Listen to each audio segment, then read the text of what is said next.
Hello बच्चा party, क्या हाल चाल, कैसे हो आप सभी लोग। ओके, माइक वर्क नहीं कर रहा है, एक बार हम माइक को देख लें। चलो। सो अब आपको आवाज आ रही होगी क्या। क्या हाल चाल, कैसे हो आप सभी लोग। एक बार फिर से आपका स्वागत है आपके अपने ही यूट्यूब चैनल ट्यूट.com में, जहाँ पर इस समय हम लोग क्या कर रहे हैं, एनसीईआरटी सीरीज को लाइव कर रहे हैं। हम लोग एनसीईआरटी के एक लाइन को रीड कर रहे हैं, हर एक वर्ड का मतलब समझ रहे हैं, जो एक्टिविटीज इंपॉर्टेंट है उनको समझने की ट्राई कर रहे हैं।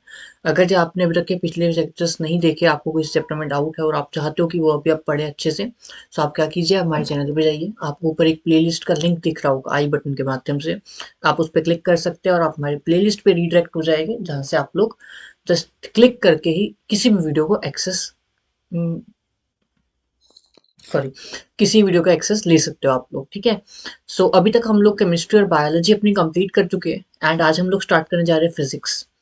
बेसिकली वी आर ट्राइंग कि जनवरी के मंथ में आपका पूरा सिलेबस खत्म हो जाए, ताकि आप लोग फैब में अपनी क्विक रिवीजन मार सको, ताकि आपको एनसीईआरटी का एक एक वर्ड पता हो कि एनसीईआरटी में लिखा हुआ क्या है। क्योंकि कई बार क्वेश्चन ऐसा लगता है कि एनसीईआरटी के बाहर से है, जबकि जैसे कि हमने रिसेंटली एक चैप्टर पढ़ा, हाउ डू ऑर्गेनिज्म रिप्रोड्यूस, वहां पे लिखा हुआ है स्नेल और कुछ रेप्टाइल, जो कि टेम्परेचर के अकॉर्डिंग जिनका जेंडर डिसाइड होता है। बोर्ड क्वेश्चन पूछ लेता है, बच्चे कहते हैं आउट ऑफ सिलेबस है, बट देखिए आपकी बुक खुद बता रही है उस चीज को, है ना। तो nothing comes out of syllabus in board examination. आपको जो भी पूछा जाएगा वो सिलेबस में से पूछा जाएगा। Sometimes teachers use to skip this question, है ना, उनको लगता है कि ऐसा इंपॉर्टेंट नहीं है, तो वो स्किप हो जाती है कई बार। ठीक है, तो NCERT is a very important book जो कि आपको पढ़नी चाहिए। We are starting with the first chapter of physics, it is chapter number 9, light, reflection and refraction. तो बेसिकली आपको यहाँ पे मेनली दो फिनोमिनास को स्टडी करना है, रिफ्लेक्शन एंड रिफ्रैक्शन को, ठीक है। हाउएवर इसके अलावा एक और फिनोमिना होता है जो कि लाइट शो करती है, and the phenomena is called diffraction, ठीक है। देखो, एक होता है रिफ्लेक्शन जो कि आप लोग बचपन से पढ़ते आ रहे हो, एक होता है रिफ्रैक्शन जो कि आप लोग अभी पढ़ोगे। इसके अलावा होता है डिफ्रैक्शन, ठीक है। डिफ्रैक्शन इज अनदर फिनोमिना जो कि शो करती है light, and this will be studied in your higher classes, ठीक है। इसमें थोड़ा सा ग्लिम्स दे रखा है, इस चीज का बता रखा है आपको इसमें भी, बट प्रॉपरली नहीं बता रखा, बट हम लोग स्टडी करते हैं, देखते हैं कहाँ बता रखा है। So we see a variety of objects in the world around us. However, we are unable to see anything in a dark room. है ना, अंधेरे में आपको कुछ नजर नहीं आता। On lighting up the room, things become visible. जैसी लाइट ऑन होती है, इसका मतलब चीजें विजिबल हो जाती है। तो इसका मतलब क्या है कि light is a way of seeing the object. किसी चीज को देखना है तो आपको लाइट की जरूरत पड़ेगी, ठीक है। What makes things visible, क्या होता है कि बेसिकली जब सपोज आपका यहाँ पे कोई ऑब्जेक्ट है जिसे आप लोगों ने देखना है, तो ऐसा नहीं होता कि पहले जो सपोज यहाँ पे सन पड़ा हुआ है, जो कि अल्टीमेट सोर्स ऑफ लाइट है, ये सबसे पहले सन से लाइट इसके ऊपर जाएगी, यहाँ से रिफ्लेक्ट होती है, and then it enters into your eyes, ठीक है। यहाँ पे सपोज आंखें हैं, यहाँ पे आईज के अंदर आपकी आई एंटर करती है, पहले ऑब्जेक्ट बस टकराती है, दैट इज वाई आपको वो चीज नहीं दिख रही जब तक उस पर लाइट नहीं जा रही है। As an object reflect the light that fall on it, this reflected light when received by our eye enables us to see things. We are able to see things as a transparent medium. Transparent mediums क्या होते हैं, ऐसे medium जिससे light are पार हो जाए, ठीक है। जितने ग्लासेस होते हैं, जैसे आपने देखा है मोस्टली जो ग्लासेस होते हैं they are transparent in nature, आपको दिखता है आर पार क्या है उसके अंदर। As light is transmitted through it, there are a number of common wonderful phenomena associated with light, such as image formation by mirror, twinkling of stars, beautiful color of rainbow, bending of light by a medium, and so on। ये आप human आई में पढ़ोगे। A study of the properties of light help us to explore things. By observing the common optical phenomena around us, we may conclude the light seems to travel in a straight line, है ना। तो ऐसा लगता है कि जब हम लोग स्टडी करते हैं फिनोमेना को, तो जो लाइट होती है वो स्ट्रेट लाइन में होती है। However there are two theories regarding this also, कि जो लाइट होती है वो वेव के फॉर्म में ट्रेवल करती है, बट आपके पास लाइन थ्योरी है। The fact that a small source of light casts a sharp shadow of an opaque object, opaque object ऐसा होता है जो कि अपने थ्रू लाइट को पास होने नहीं देता, जैसे वुड हो गए। Object point to the straight line path of an light, usually indicated as a ray of light, ठीक है। तो जो लाइट आ रही होती है हम लोग रे की फॉर्म में स्टडी करते हैं। यहाँ पर डिफ्रेक्शन के बारे में थोड़ा सा बता रखा है, ठीक है। If an opaque object on the path of light become very small, the light has a tendency to bend around it and not walk in a straight line. An effect is known as diffraction. So कह रहे कि अगर जब कोई opaque object रख दोगे तो जो light होगी वो bend हो जाएगी अपने original path से. This is called diffraction of light. Then a straight line treatment of an optic usually rays fail. To explain the phenomenon of diffraction, light is thought of a wave. The detail of which you will study in higher classes, मैंने आपको पहले ही बोला था. Again, at the beginning of 20th century, it became known that the wave theory of light often becomes inadequate for the treatment of interaction of light with matter, and light often behaves somewhat like a stream of particle. ठीक है, जैसे नदी होती है ना, एक पानी पर आपने सपोज बाढ़ आई तो पानी एक बार पूरे में भर जाता है, वैसे ही लाइट की वजह से आप लोग किसी पॉइंट सोर्स से लाइट ऑन करोगे तो पूरे कमरे में लाइट फैल जाती है. सो इसलिए वेव थ्योरी में एसोसिएट किया जाता है इसे. This confusion about the true nature of light continued for some years till the modern quantum theory. तो बेसिकली ये ऐसी थ्योरी है जिसने दोनों को बताया था कि light is in the form of both rays as well as wave. ठीक है, of light emerged in which a light is neither a wave nor a particle. ठीक है, it is released in the small packets. ठीक है, packets के form में हम लोग क्वांटा कहते हैं. The new theory reconciles the particle property of light with the wave matter. ठीक है, तो उसने दोनों को कंबाइन किया और इसने कहा कि जो लाइट होती है हमारे पास छोटे छोटे पैकेट्स के फॉर्म में आते हैं, हम लोग क्वांटा कहते हैं. ठीक है, सपोज एक पैकेट है जिसके अंदर बहुत सारे प्रोटॉन्स या इलेक्ट्रॉन्स पड़े हुए, चार स्पीशीज, जैसे एकदम जिसके ऊपर गिरेगी वहां से लाइट एमिट होगी. ठीक है, in this chapter we shall study the phenomena of reflection and refraction of light using the straight line propagation. तो हम लोग स्ट्रेट लाइन थ्योरी को कंसीडर में करके पढ़ेंगे. This basic concept will help us study of some of the optical phenomena in the nature. We shall try to understand in this chapter the reflection of light by spherical mirror. Spherical मतलब curve, जो कि spear से निकाले गए, and reflection of light and their application in a real life situation. So moving on to the very first topic of your chapter that is important, जहाँ से question आने के चांसेस है बट कम है. ठीक है, रिफ्लेक्शन से क्वेश्चन ज्यादा बनते हैं. A highly polished surface such as mirror reflect most of the light falling in it. है ना, तो एक ऐसा surface जो कि वन साइड से पॉलिश कर दिया गया है, तो वो क्या करता है, लाइट को रिफ्लेक्ट करने की ट्राई करता है. You are already familiar with the laws of reflection of light. Reflection के लॉज आप लोगों ने क्लास 8 में स्टडी किए. ठीक है, लेट अस रिकॉल, जो साउंड के लॉ आप लोगों ने क्लास 9 में पढ़े थे वो कहीं ना कहीं सेम होते हैं बिल्कुल. सो पहला लॉ क्या कहता है, the angle of incidence is equal to angle of reflection. ठीक है, ये पहला लॉ होता है. और दूसरा लॉ क्या कहता है, the incident ray normal at to the mirror and the reflected ray lies on the same plane. मतलब सपोज ये आपका एक सर्फेस है which is polished from one end, तो आपका मिरर बन गया. सो एक लाइट की रे आई, दिस इज इंसिडेंट रे. यहाँ पे एक आप इमेजिनरी से imaginary line draw करते हैं which is perpendicular to mirror. ठीक है, an imaginary line which is drawn perpendicular to a mirror is called your normal. ठीक है, तो वो कह रहे हैं कि जो नॉर्मल होता है, जो इंसिडेंट रे है, this is incident ray, this is reflected ray, they all lie on the same surface. तो मतलब एक ही प्लेन के ऊपर, देखिए एक ही मिरर के ऊपर सारी रेज है ना, तो that is why they are same the same.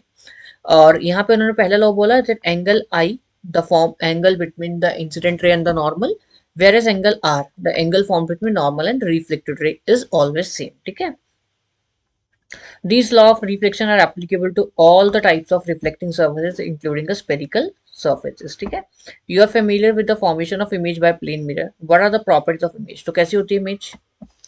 सबसे पहले तो वर्चुअल होती है. वर्चुअल मतलब झूठी होती है. उसके बाद इरेक्ट होती है, बिल्कुल सीधी होती है ना, और सेम साइज की होती है. बिहाइंड द मिरर होती है. ठीक है, तो ये प्रॉपर्टीज होती है आपकी इमेज फॉर्म रहा है प्लेन मिरर. और अनदर इंपॉर्टेंट थिंग इज कि जो आपकी minimum length of mirror required होती है to see your full body. अगर सपोज आप लोग मिरर के आगे खड़े हो जाए और आपको अपने आप को पूरा देखना है, तो मैक्सिमम आपको कितनी हाइट का मिरर चाहिए होगा, that is to your half the height. अगर जो आपकी हाइट h है, so the mirror required will be h/2. ठीक है, इतनी हाइट का आपको मिरर चाहिए to see yourself complete. Image form by plane mirror is always virtual and erect. ठीक है, वर्चुअल का मतलब होता है झूठी, और इरेक्ट का मतलब होता है कि वर्चुअल मतलब काल्पनिक होता है वैसे तो, और इरेक्ट का मतलब होता है सीधी. The size of image is equal to the height of that of object. The image formed is as far behind the mirror as the object is in the front of it. Further, the image is laterally inverted. Laterally inverted का मतलब होता है कि उसमें directions invert हो जाती है. अगर आप राइट हैंड ऊपर करो तो आपको लेफ्ट दिखाई देगा. How would the image be when the reflecting surface are curved? Let us explore. और अच्छा, इसका बेस्ट एग्जांपल होता है lateral inversion का, that is ambulance. एम्बुलेंसेस के ऊपर एम्बुलेंस हमेशा रिवर्स मैनर में लिखा जाता है ताकि आपके मिरर में बिल्कुल सीधा दिखे. ठीक है, okay, take a spoon. Okay, spoon से आपको एक्टिविटी करवाने की ट्राई कर रहे हैं. स्पून को लीजिए दे आर सेइंग एक स्पून ले लीजिए, ठीक है, ऐसा कुछ स्पून होगा। दिस अगर जब आप यहाँ से देखोगे तो आपको अलग तरह की इमेज दिखेगी, अगर जब आप इस सरफेस से देखो तो आपको अलग तरह की दिखेगी। This is because spoon act like a spherical mirror, उसकी जो कर्व्ड एंड ये जो ये वाली साइड होती है, अगर जब यहाँ से देखोगे this behave like a concave, और अगर जब यहाँ से देखो तो it behave like a convex, ठीक है। तो ये होता है the curve surface of a shining spool will be considered as a curved mirror. The most commonly used type of curved mirror is the spherical mirror. The reflecting surface of such mirror can be considered to form a part of a surface of the sphere. Such mirror whose reflecting surfaces are spherical are called spherical mirror. So definition अगर चाहते हो तो क्या लिखना है, ऐसे mirror जिनका reflecting surface कैसा है, spherical है, they are said to be a spherical mirror. We shall now study about the spherical mirror in some details, ठीक है। तो बताता हूँ बनाते कैसे हैं। सपोज आपने एक स्पीयर लिया, जैसे 3D, सपोज जस्ट इमेजिन कीजिए 3D बॉल है एक, आपने इसे यहाँ से कट किया और एक बार इसे यहाँ से कट किया। सो यहाँ वाले को आपने क्या किया कि अंदर से आप लोगों ने कर्व कर दिया, इस वाले को पॉलिश कर दिया, सॉरी, और यहाँ वाले को आपने बाहर से पॉलिश कर दिया, ठीक है। तो जो ये आपके पास मिरर आएगा, ये आपके पास आएगा कॉन्वेक्स, और ये आएगा, ये आएगा आपके पास कॉनकेव मिरर, ठीक है। तो दिस इज इंपॉर्टेंट, कैसे बने mirror. Spherical mirror. The reflecting surface of a spherical mirror may be curved inward or outward. The spherical mirror, whose reflecting surface is curved inward, that is face toward the center of a sphere, is called a concave mirror. ठीक है, concave mirror का जो आपका reflecting surface का face होता है वो center की तरफ होता है। A spherical mirror whose reflecting surface is curved outward is called convex mirror. The systematic representation of these mirrors is shown in figure 10.1 जो आपके सामने स्क्रीन पे है। You may note in these diagram that the back of the mirror is shaded, मतलब polished की गई है। You may now understand the surface of a spoon in curved inward can be appropriate to a concave mirror, and the surface to a spoon bulged outward can be approximately to a convex mirror. Before we move further on a spherical mirror, we need to recognize and understand the meaning of few items. These terms are commonly used in the discussion about the spherical mirror. The center of the reflecting surface of a spherical mirror is called a point called pole. ये सब कुछ समझाऊंगा अभी मैं आपको, ठीक है। It lies on the surface of a mirror. The pole is usually represented by letter P. ठीक है, जस्ट रीड कर लीजिए, उसको मैं आपको एक मिरर के एग्जांपल पूरा समझाऊंगा ये, ठीक है। मीनवेल just 2 minute hold.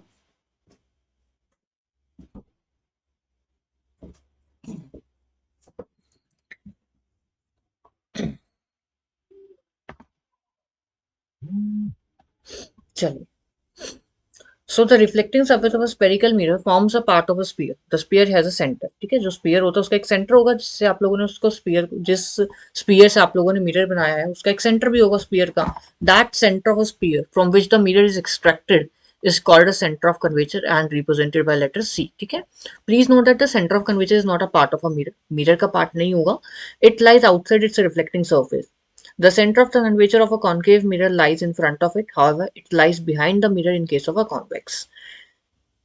You may note this in figure 10.2ab, अभी दिखाऊंगा आपको। The radius of a sphere for which the reflecting surface of a spherical mirror forms a part is called the radius of curvature of a mirror. मतलब जैसे आप लोग basically 2f या फिर double of focal length कहते हो, वो होता है ये। It is represented by letter R, ठीक है। इसे आर से करते हैं, आर और C R the same things, अगर जब ऑनेस्टली बताऊं मैं। The distance PC is equal to the radius of curvature. Imagine a straight line passing through a pole and the center of curvature of a spherical mirror. The line is called the principal axis. ठीक है, एक imaginary line जो कि pole और centre of curvature को cross करते हुए जा रही है, that is called principal axis. Remember that the principal axis is not a normal to the mirror, ठीक है। नॉर्मल नहीं होती, 90 डिग्री पे नहीं होती draw. Let us understand an important term related to mirror through an activity.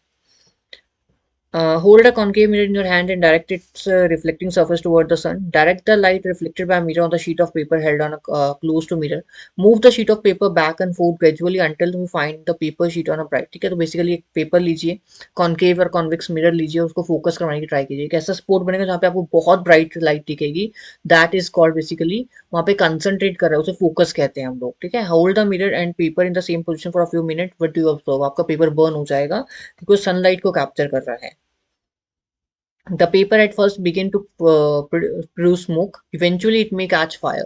Why does it burn? The light from the sun is converged at a point, a sharp, bright spot by mirror. In fact, the spot of light is the sun of the image of the sun on the sheet of paper. The point is the focus of concave mirror. ठीक है, अगर convex है तो convex mirror का focus हो जाएगा, concave है तो concave का हो जाएगा। The heat produce to the concentration of sunlight ignites the vapour, ignite मतलब जला दिया। The distance of this image from the position of mirror give an approximate value of focal length of the mirror. Let us try to understand this observation with the help of ray diagram. Observe, थोड़ी figure अभी closely, a number of rays parallel to the principal axis are following on a concave mirror. This is the first law जो कि आपको बहुत जरूरी होगा image formation के लिए। Observe the reflected rays. They are all meeting intersecting at a point on the principal axis of a mirror. ठीक है, तो any ray which is coming parallel to principal axis meet on a common point on a principal axis called focus. The point is called the principal focus. इसे simple focus भी कहते हैं. Similarly, observe how a parallel ray of principal axis reflect to a convex mirror. The reflecting rays appear to come from the paper on the principal axis. This point is called principal focus of convex mirror. The principal focus is represented by the letter F.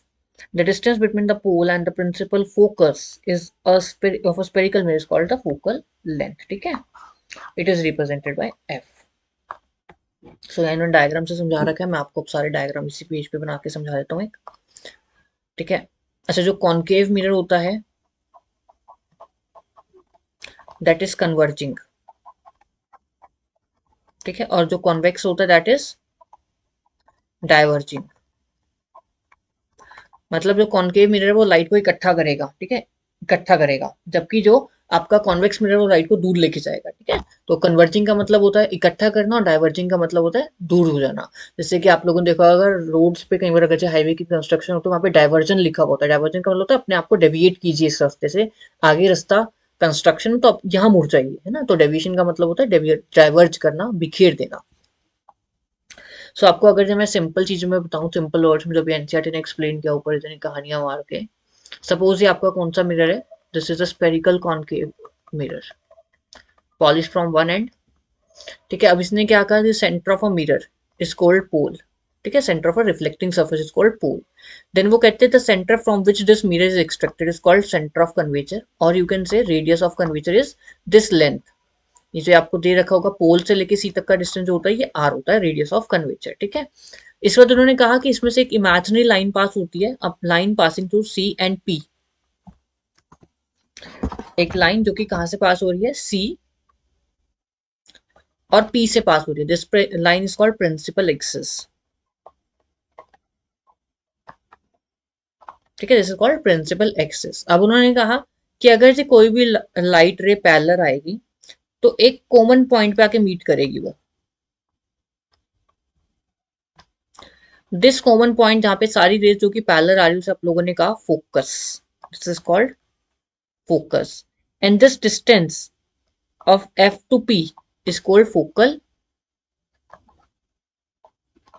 Length. ठीक है, ये सब कुछ यहाँ पे बताया गया, और कुछ नो। The reflecting surface of a spherical mirror is by and large spherical. The surface then has a circular outline. The diameter of a reflecting surface of a spherical mirror is called aperture. ठीक है, जो diameter होता है reflecting surface का, aperture का मतलब होता है कि कितने एरिया से वो लाइट को रिफ्लेक्ट कर सकता है। ठीक है, distance M N represents the aperture. यहाँ पे देखिए एम एन, मैंने आपको बताया ना इतना ही सरफेस है जिसको यूज कर सकता है आपका मिरर रिफ्लेक्ट करने के लिए light. This is called aperture. अगर ये लाइट यहाँ से आई तो सीधे चली जाएगी, वो मिरर के उसमें अट्रैक्ट टच ही नहीं करेगी। ठीक है, तो this is aperture. We shall consider in our discussion only such spherical mirrors whose aperture is much smaller than the radius of curvature. If there is a relation between the radius of curvature and the focal length of a spherical mirror, for spherical mirror देखो आपने क्या देखा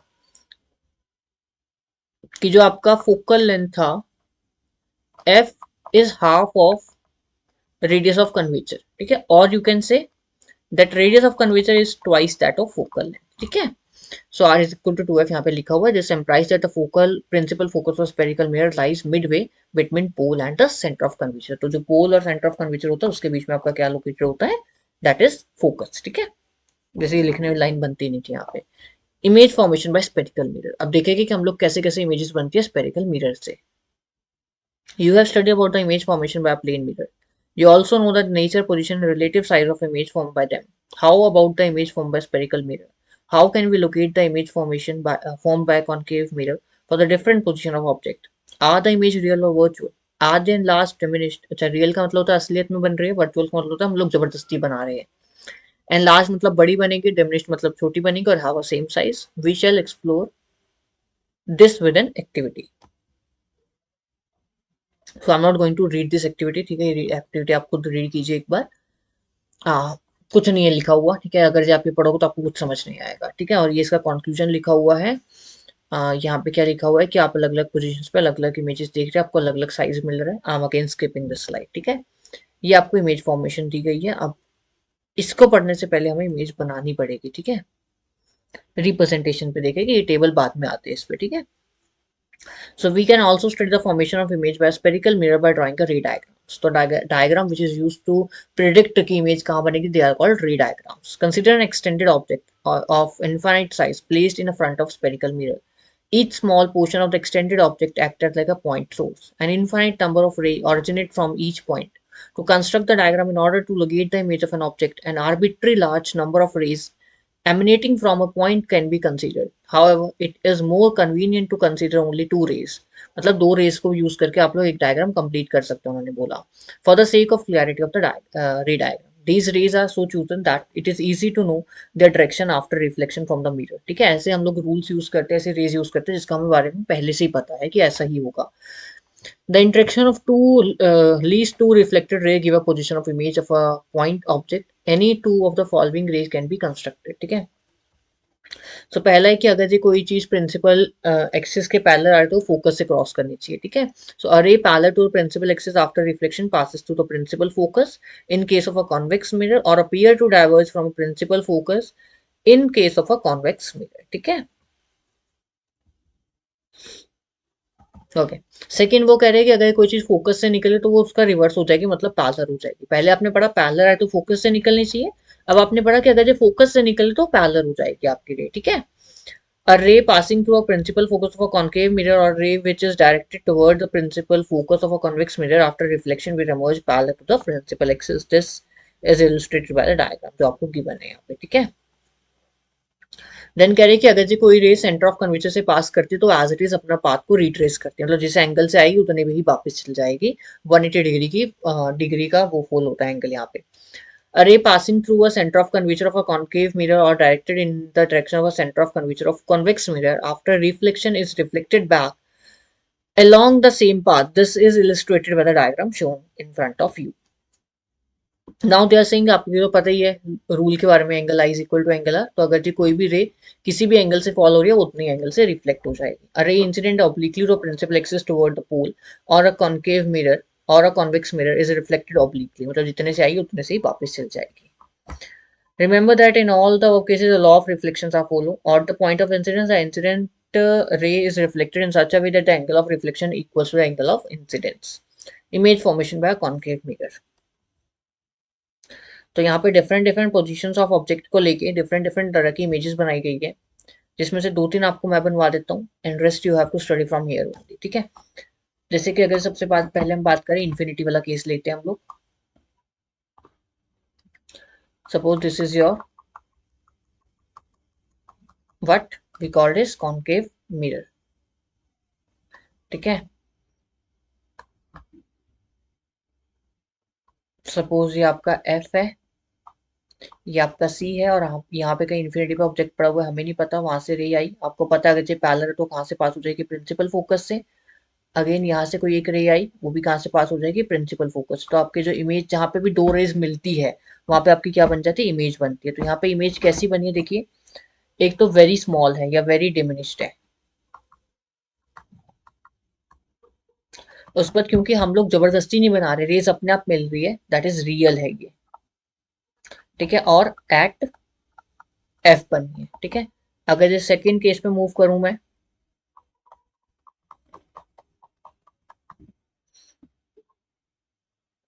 this is principal focus, this is F, this is C.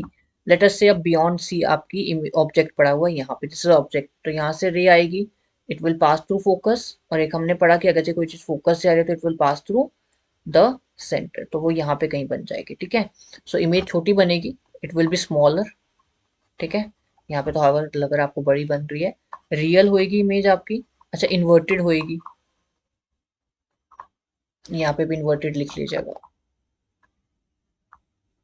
और between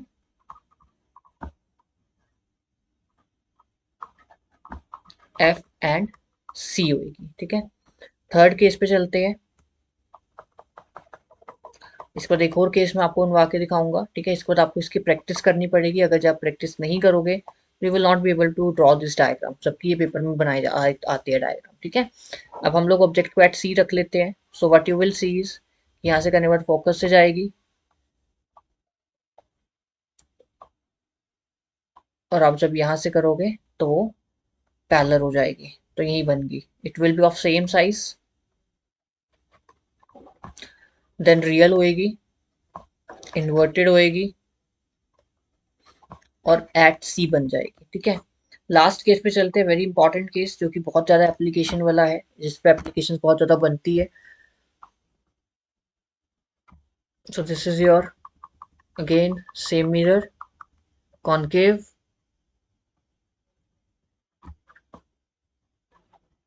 this is your pole, this is your principal focus, this is your center of convergence. Now object is placed somewhere between F and P, ठीक है। तो क्या होगा कि एक यहाँ से इमेज गई, पैरेलल है तो प्रिंसिपल इधर इससे फोकस से पास होनी चाहिए। देन एक हम लोग रूल ले लेते हैं angle I is equal to angle R बरा, तो यू कैन सी दैट ये रेस कभी मिल ही नहीं सकती, कभी भी नहीं मिलेगी। तो हम लोग क्या करते हैं, जबरदस्ती मिलाने की ट्राई करते हैं कि कहीं ना कहीं तो मिलाएं पीछे जाके, तो वो कहीं ना कहीं यहाँ में आके मिल गई है ना। सो यहाँ पे क्या क्या बना, यहाँ पे देखिए आप, इमेज आपकी एनलार्ज्ड है, बहुत बड़ी इमेज बनी ऑब्जेक्ट से, ठीक है। और इरेक्ट है, सीधी इमेज बन रही है। इसके बाद वर्चुअल है, जबरदस्ती बनाई है, और बिहाइंड दी मिरर है, ठीक है। तो ये आपको केसेस सारे पढ़ने पड़ेंगे। आपके पास 6 केसेस है, 3-4 मैंने बनवा दिए, मैंने कौन सा नहीं बनवाया। इसके बाद आपको क्या करना है, ऑब्जेक्ट को थोड़ा सा और आगे लेके आना है, बिटवीन सी एंड एफ रखना है ऑब्जेक्ट को, और एक बार आपको एट एफ रखना है, ठीक है। अब वाइस वर्सा होना शुरू हो जाता है, मैं आपको दिखाता हूँ कैसे वाइस वर्सा होता है। जैसे अगर जो आप लोगों ने पैरेलल रखी तो फोकस पे इमेज बनेगी, तो अगर जब फोकस पे रखोगे ना तो आपकी इन्फिनिटी पे इमेज बनेगी। उस पर अगर जो आप लोगों ने सी बियॉन्ड सी रखी थी तो सी और एफ के बीच में इमेज बनी थी। अब अगर जब आप सी और एफ के बीच में रखोगे तो आपकी इमेज बियॉन्ड सी आएगी और इमेज बड़ी होती रहेगी, ठीक है। आपको ऊपर एक मैंने टेबल मिस करवाया था, वो दिखा रहा हूँ आपको टेबल, ये देखिए।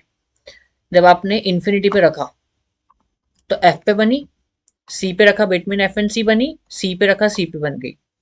अब बिटवीन सी और एफ मतलब इसका उल्टा यहाँ आ गया, तो ये देखना ये यहाँ आ जाएगा।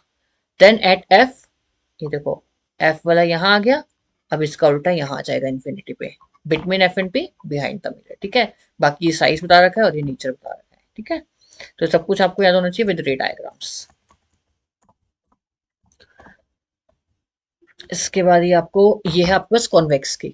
कॉन्वेक्स बहुत इजी है क्योंकि उसके सिर्फ आपके सिलेबस में दो ही क्या है, केसेस है। एक तो जब आपका ऑब्जेक्ट इन्फिनिटी पे है तो आपको पता है फोकस पे इमेज बनेगी, तो फोकस पे बनवा दीजिए। इन्फिनिटी से लाइन आई, इसी को रिट्रेस कर देता हूँ मैं यहाँ पे।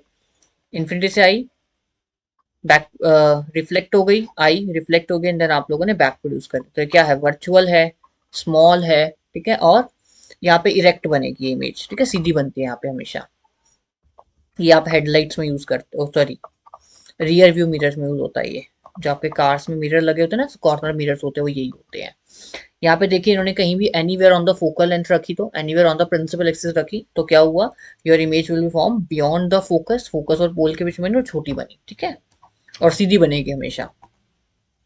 ये रहा, ठीक है, ये इसका टेबल है, यहाँ से आपको पूरा करना पड़ेगा। चलिए यूजेस पे चलते हैं। You can C a full length of a image of a tall building is a small convex mirror. One such mirror is fitted in a wall of Agra fort facing Taj Mahal. If you visit Agra fort, try to observe the full length of Taj Mahal. ठीक है, तो you can try this। जो आगरा वाले बच्चे जो यहाँ पे देख पा रहे हैं, कमेंट में क्लिक करना from where you are watching, ठीक है। और आगरा वाले बच्चे इस चीज को नोटिस कर सकते हैं, हो सकता है करा भी हो उन्होंने। Uses of convex mirror, convex के और कॉन्केव के नहीं आए, आए थे क्या ये, okay sorry. Concave mirrors are commonly used in torches, searchlights and vehicle headlight to get a powerful beam of light, है ना, क्योंकि फोकस करवाना है आपको एक जगह पे। They are often used by shaving mirror to see a large image of a face. Last case, the dentist use a concave mirror to see large images of a teeth. तो large image एक ही बार बनती है आपको सीधी, है ना, dentist देखा teeth आपके सीधे देखना चाहेगा, तो बेसिकली लास्ट केस को यूज करते हैं। जो आपका मिरर होता है डेंटिस्ट का, वो बिल्कुल आपके टीथ के पास लेके आते हैं, सच दैट ये जो टीथ है वो उसके फोकस और पोल के बीच में आए, ठीक है, ताकि उसकी इमेज बहुत बड़ी बने। Large concave mirrors are used to concentrate sunlight to produce heat in a solar furnaces, even solar cookers में भी यूज किया जाता है इसे, ठीक है। Here is uses of convex mirror. Convex mirror are commonly used as a rear view mirrors, जो कि मैंने आपको बताया. In the vehicle, जो vehicle में साइड में मिरर लगे होते हैं वो यही होते हैं. These mirrors are fitted on the side of a vehicle, enabling the driver to see traffic behind him or her to facilitate safe driving. तो यहाँ पे एनसीईआरटी ने जेंडर डिस्क्रिमिनेशन नहीं किया, उन्होंने हिम और हर दोनों कहा. ठीक है, तो एनसीईआरटी कहेगी भाई क्या लड़का गाड़ी चला रही है चाहे लड़की गाड़ी चला रही है, मैटर नहीं करता. For safe driving, but convex mirror are preferred because they always give an erect through diminished image. Also, they have a wider field of view. So this is very important. Why these mirrors are used in a rear view? ताकि वो wider area, पीछे का ज़्यादा area cover करके बताया आपको. They are curved outward. Thus, convex mirror enable the driver to view a large area that would be possible for a prime mirror. ठीक है. प्रिंसिपल फोकस को डिफाइन करना है ऐसे पॉइंट जहाँ पे सारी rays parallel to principal axis के आके मिलती है. Radius of curvature is 20. Find the focal length. अगर रेडियस ऑफ कर्वेचर 20 है तो उसका हाफ कर दीजिए, आपके पास फोकल लेंथ आ जाएगी. Name the mirror that can give an erect enlarged image. ठीक है, सीधी होनी चाहिए और कैसी होनी चाहिए, बड़ी होनी चाहिए. That will be a concave mirror. Last case when the object is placed between F and P. Why do we prefer a convex mirror as a rear view mirror? क्योंकि वो ज्यादा एरिया को कवर करता है, छोटी images बनाता है object की. ठीक है. Next is sign convention. Sign convention के साथ में हम लोग मिरर फॉर्मूले को भी स्टडी करेंगे. मिरर्स को तो आज हम लोग खत्म करेंगे इन वन पार्ट. ठीक है. सो साइन कन्वेक्शन बिल्कुल आपके कार्टेशियन प्लेन की चलता रहता है, जैसे आप लोग मैथ्स में बनाते हो. सिंपल क्या करते हो आप मैथ्स में, दो एक्सिस ड्रॉ करते हो. ये वाई एक्सिस होती है, एक्स एक्सिस होती है. ठीक है. सपोज ये आपके मिरर है. ठीक है, तो anything which is placed on the right side will be taken positive. Anything placed on left side will be taken negative. That is why object आपका दिखना आप हमेशा लेफ्ट में होता है. That is why object distance you, object distance को हम you से रिप्रेजेंट करते हैं. That is always negative. अगर से हम लोग बात करें इमेज, अगर से यहाँ बन रही है तो पॉजिटिव आएगी, इधर बन रही है तो नेगेटिव आएगी. देन अगर से कोई भी चीज सीधी खड़ी है that will B taken positive. कोई भी चीज टेढ़ी खड़ी है तो that will B taken negative. ठीक है. सो पढ़ लेते एक बार. While dealing with the reflection of light by a spherical mirror, we shall follow a set of sign convections called new Cartesian plane. Sign convection. In this convection, the pole of a mirror is taken as a origin. ठीक है, जब आप draw करते हो graph math में तो origin होता है 0 0, तो यहाँ पे पोल को ओरिजिन माना गया. The principal axis of a mirror is taken to x axis, x x dash. The sign convections are as follows. The object is always placed on the left of mirror. This implies that the light from the object fall on the mirror from the left side. तो you जो question में होता है हमेशा आपको negative use करना होता है, जबकि एग्जामिनर कभी नहीं देता, आपको ये नहीं लिख के देगा कि यू नेगेटिव है. आपको खुद पता होना चाहिए कि u is always negative. All distance parallel to the principal axis are measured from the pole. All the distance measured to the right of origin are taken to be positive, while measured to the left are negative. Distance measured perpendicular to and above the principal axis is positive and to or below is negative. यहाँ पे बहुत अच्छे से दिखा भी रखा है, मैंने आपको बना के भी दिखा दिया है. The new Cartesian convection described above illustrated in a diagram. ठीक है, नहीं चाहिए हमें, हमने बना लिया है. Mirror formula. This is very important formula जहां से आपके पास न्यूमेरिकल्स आएंगे.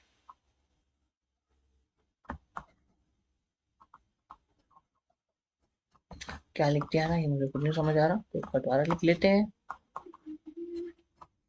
So this is very important, मतलब बहुत ज्यादा इंपॉर्टेंट है ये. This is quite important. I don't know किस लेक्चर में आवाज रिकॉर्ड हुई है नहीं, बिकॉज जहां तक मैंने भी देखा अभी तक इसकी आवाज में साउंड नहीं आ रही थी, बट राइट नाउ तो अब आ रही है. चलो देखेंगे, नहीं हुई तो दोबारा रिकॉर्ड करेंगे, है ना. चलिए. सो ये आपका है मिरर फॉर्मूला. मिरर फॉर्मूले में यू देखो आपके पास क्या क्या होता है टर्म्स देखिए. यू मतलब होता है ऑब्जेक्ट डिस्टेंस. वी का मतलब होता है इमेज डिस्टेंस. एच का मतलब होता है object height. And H dash का मतलब होता है इमेज हाइट. ठीक है, तो ये सब कुछ होता है यहाँ पे. In a spherical mirror the distance of an object from the pole is called the object distance. The distance of image from the pole is called the image distance v. You are already formed the distance of the principal focus of pole is called focal length. There is a relation between three quantities u, v and f that is equal given in front of you. 1 upon u plus 1 upon v is equal to 1 upon f. ठीक है, या फिर 1 upon v और u को कुछ भी लिख सकते हैं आप. सो ये हो गया इसके बाद मैग्निफिकेशन बहुत इंपॉर्टेंट है। मैग्निफिकेशन का मतलब होता है एक रेशियो होती है, that is the ratio of height of image to that of height of object. Magnifying produced by a spherical mirror gives the relative extent to which an image of an object is magnified. मतलब कितनी बड़ी image बनी है as compared to object with respect to object size. It is expressed as the ratio of height of an image to the height of object. It is usually represented by letter m. If h is the height of object and h dash is the height of image, then the magnification m produced by a spherical image is called, given by the formula, this m is equal to height of image upon height of object. And the relation between height with distances is given in the equation 10.3. तो कई बार जो answer होता है direct यहाँ से निकल जाता है, मिरर फॉर्मूला करने की जरूरत ही नहीं पड़ती, ठीक है। You may note that the height of an object is taken to be positive as the object is usually placed about the principal axis. The height of an image should be taken positive for virtual images, however it is to be taken negative for real images. तो अगर ये real है तो negative हो जाएगा, अगर ये virtual है तो पॉजिटिव हो जाएगा, जबकि उल्टा होना चाहिए ना, बट कोई बात नहीं। A negative sign in the value of the magnification indicate the image is real. Negative का मतलब क्या है कि इमेज रियल है आपकी। A positive in the image called virtual, ठीक है। तो ये था आपका पूरा मिरर के बारे में। इसको दो एग्जांपल दे रखे, you can do that. Find the focal length of concave mirror, convex mirror whose radius of curvature is this. 32 का हाफ कर लीजिए, दैट विल बी 2 1 6 16 आ जाएगा आंसर, ठीक है। The convex mirror okay produce the 3 time magnification, मतलब m की value आपको दे दी 3, real image of an object placed at 10 centimeter in front of mirror, u is equals to minus 10. Where is the image located? So m is equals to minus v upon u, that is equals to 3 is equals to minus v upon minus का 10, minus से minus cancel, तो v will be equal to 30, ठीक है। तो this is all about your lecture number 1 of the chapter light, जहाँ पे हम लोगों ने मिरर्स को पूरा खलास कर दिया है। इसके बाद हमारे पास सिर्फ क्या बचता है, अब बचता है हमारे पास सिर्फ lenses and reflection through glass slab. So good bye, मिलते हैं नेक्स्ट सेशन में। एंड लाइक कर दीजिए, सब्सक्राइब कर दीजिए अगर जो आपको ये सेशन अच्छा लगा हो। Good bye.